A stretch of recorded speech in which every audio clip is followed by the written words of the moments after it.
ओम क्रीं कालिकाय नमः। ओम क्रीं कालिकाय नमः। ओम क्रीं कालिकाय नमः। तो देखते हैं माता काली के संदेश क्या बताते हैं आपके लव लाइफ और रिलेशन के लिए।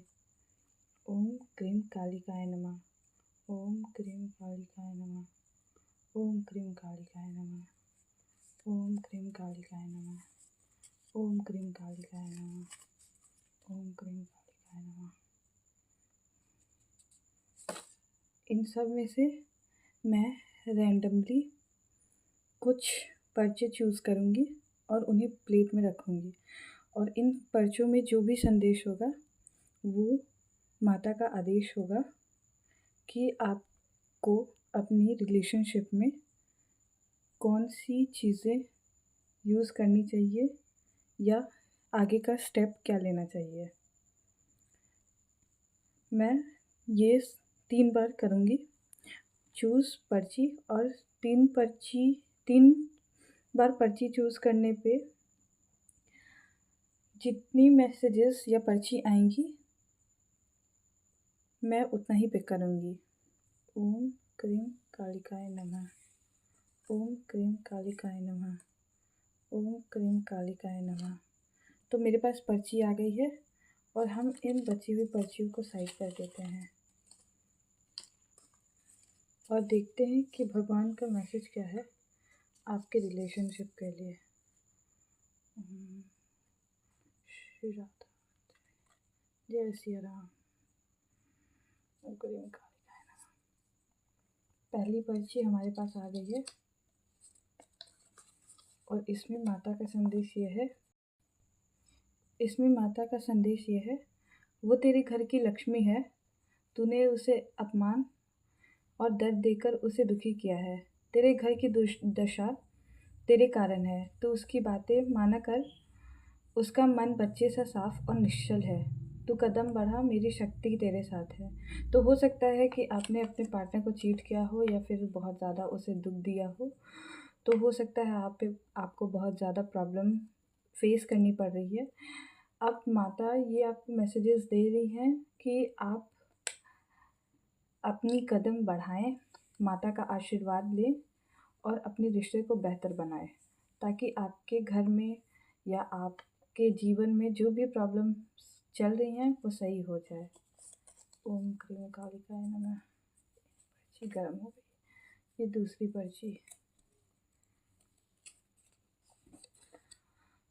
पर्ची। तूने उसे धोखा दिया है, प्यार कोई मजाक नहीं। तुझे मैंने उसे भाग्य के रूप में दिया था, अब तूने अपने भाग्य खो दिया है। तो हो सकता है आपके पार्टनर, जो भी ये पार्टनर हो, अगर आप मेल या फीमेल हैं, तो आपके जो भी पार्टनर हो वो आपके लिए लक फॉर्चून के रूप में आए हों आपके जीवन में, और हो सकता है कि आपने उन्हें खो दिया है या आपने उन्हें बहुत दुखी किया है, जिसके कारण आप अपनी लाइफ में बहुत ज़्यादा प्रॉब्लम फेस कर रहे हैं।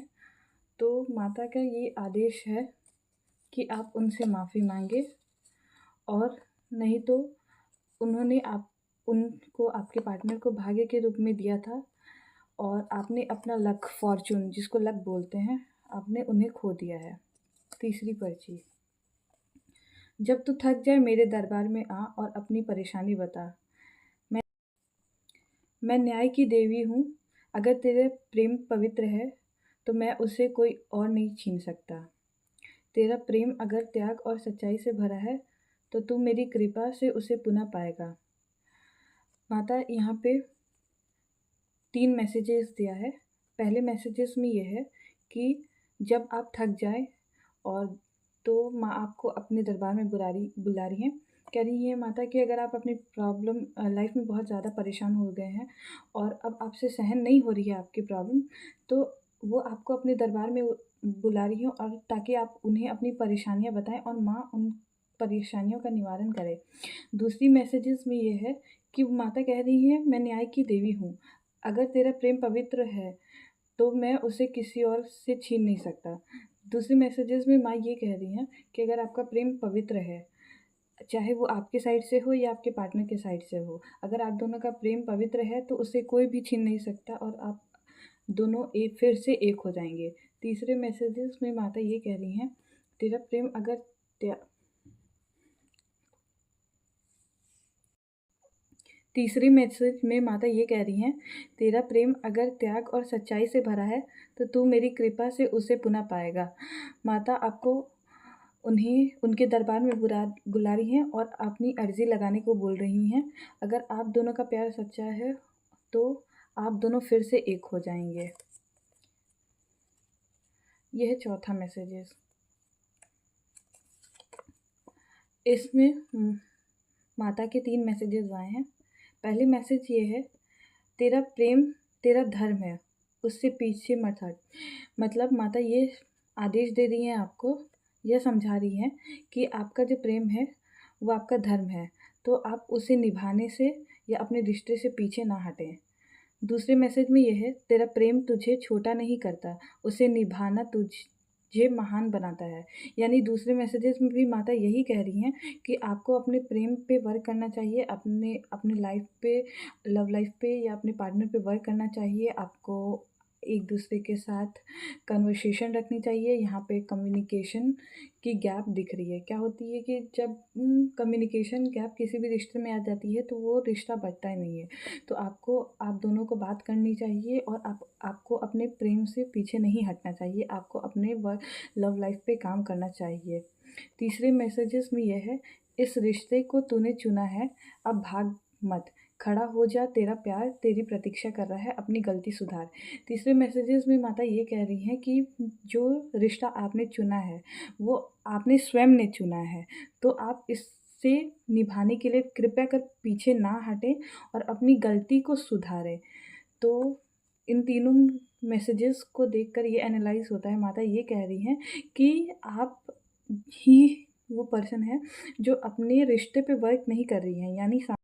यानी सामने वाला पार्टी, आपका जो पार्टनर है वो अपने कर्म और धर्म इस रिलेशनशिप के लिए, इस रिश्ते के लिए निभा चुका है या निभा चुकी है या वो निभाना चाहता है, लेकिन वो आप हैं जिसकी वजह से ये रिश्ता टूट रहा है। तो माता का मैसेजेस ये है कि आप अपने रिश्ते पर काम करें और अपने रिश्ते को सही बनाएं। अब हमारे पास ये आखिरी मैसेजेस पढ़ा है, उसे पढ़ते हैं। इसमें माता के 2 मैसेजेस हैं, ये हम पढ़ते हैं। तेरे जीवन की रेखाएं तब तक नहीं खुलेंगी जब तक तू उसे सच्चे मन से अपनाएगा नहीं। यानी माता कह रही है कि अगर आपने अपने रिश्ते पे काम नहीं किया और आपने अपने पार्टनर को स्वीकार नहीं किया या फिर आप अपने रिश्ते से पीछे हट जाएंगे तो आपके रिश्ते का जो फॉर्च्यून है, जिसे लक कहते हैं, वो कभी नहीं खुलेगा। तो क्योंकि पिछले मैसेजेस में ये आया था कि आपने इस रिश्ते को चुना है, यानी और उससे पहले मैसेजेस में आया था कि माता ने उन्हें आपके जीवन में भाग्य के रूप में भेजा था। तो इससे हम ये एनालाइज कर सकते हैं, माता ये कहना चाह रही हैं कि भाग्य के रूप में माता ने आपके पार्टनर को आपके लाइफ में भेजा था, लेकिन आप वो इंसान हैं जो आप अपने रिश्ते के लिए काम नहीं कर रहे हैं। तो आप अपने रिश्ते पे वर्क कीजिए और अपने रिश्ते को बचाइए, नहीं तो आपका भाग्य फॉर्च्यून कभी नहीं खुल सकेगा। दूसरे मैसेज में ये है, तू जिससे साधारण समझ रहा है वह शक्ति है और तेरा भाग्य तेरे लिए वह एक इंसान अकेला सफ़र भारी है। दूसरे मैसेज में माता ये कह रही है कि आप शायद समझ रहे हो कि वह इंसान मामूली है, आपके पार्टनर चाहे वो लड़का हो या लड़की हो, वो शायद नॉर्मल इंसान है, लेकिन वो नॉर्मल इंसान नहीं है, वो आपके जीवन में शक्ति है। वो जब आपके साथ रहती हैं, आपको किसी से डर नहीं लगता, आप हर चीज़ में विजय पाते हैं और वो आपके जीवन में भाग्य यानी फॉर्च्यून के रूप में आपके जीवन में है। वो अकेला इंसान आपके सारे रिश्तों नाते के लिए काफ़ी है, यानी आपको किसी की ज़रूरत पड़े ना पड़े, वो अकेला इंसान आपकी हर परेशानी, दुख, तकलीफ़ को अकेले हैंडल कर सकता है। तो ये है माता के कुछ 5 मैसेजेस जो मैंने 3 बारी में पिक किए थे। तो माता के जो मैसेजेस हैं आप इसको फॉलो करें और अपने रिलेशन पे गाइड करें। ये देखिए, हमने ये मंत्र साधना जब तप के द्वारा सिद्ध करते हैं, उसके बाद ये मैसेजेस निकालते हैं, जिसका सबूत ये दीप में बनी फूल प्रत्यक्ष रूप से आती है। तो इस मैसेजेस को अनदेखा ना करें, ये माता का संदेश है और अपने रिश्ते पे काम करें। तब तक के लिए ओम क्रीम कालिकाय नमः, जय माता दी। और हम कोशिश करेंगे कि हम डेली बेसिस पे या साप्ताहिक बेसिस पे ये डिवाइन मैसेजेस, माता काली के संदेश आपके लिए लाएं। और ये सारी जो पर्चियाँ होती हैं वो बिल्कुल सिद्ध की जाती हैं मंत्रों के द्वारा, चाहे वो पूर्णिमा को हो या फिर किसी दिन को। और इसे मंत्रों से और तंत्र यानी तंत्र क्रियाओं से सिद्ध की जाती है। तो इन पर्चियों को आम पर्चियाँ ना समझें और माता के संदेश को सुने। और अगर आपकी लाइफ में आप किसी भी तरह के मैसेजेस चाहते हैं तो हमसे संपर्क करें और हमारे कमेंट सेक्शन में अपनी प्रॉब्लम बताएं और हमारे दिए गए नंबर पे आप संपर्क करें। अगर आप अपने घर परिवार में बहुत ज़्यादा प्रॉब्लम फेस कर रहे हैं, दिक्कतों का सामना कर रहे हैं, तो हमारे दरबार से सिद्ध नारियल मिलता है, उसे अपने घर में रहे, उसकी डेली पूजा अर्चना करें। और सिद्ध नारियल प्राप्त करने के लिए आपको कोई भी पैसे देने की ज़रूरत नहीं है, बस कुछ कुछ चीज़ें होती हैं जो आपको पूरी करनी रहती हैं। तो उसके लिए दिए गए नंबर पे आप हमसे कांटेक्ट करें। तब तक के लिए ओम क्रीम कालिकाय नमः, जय माता दी।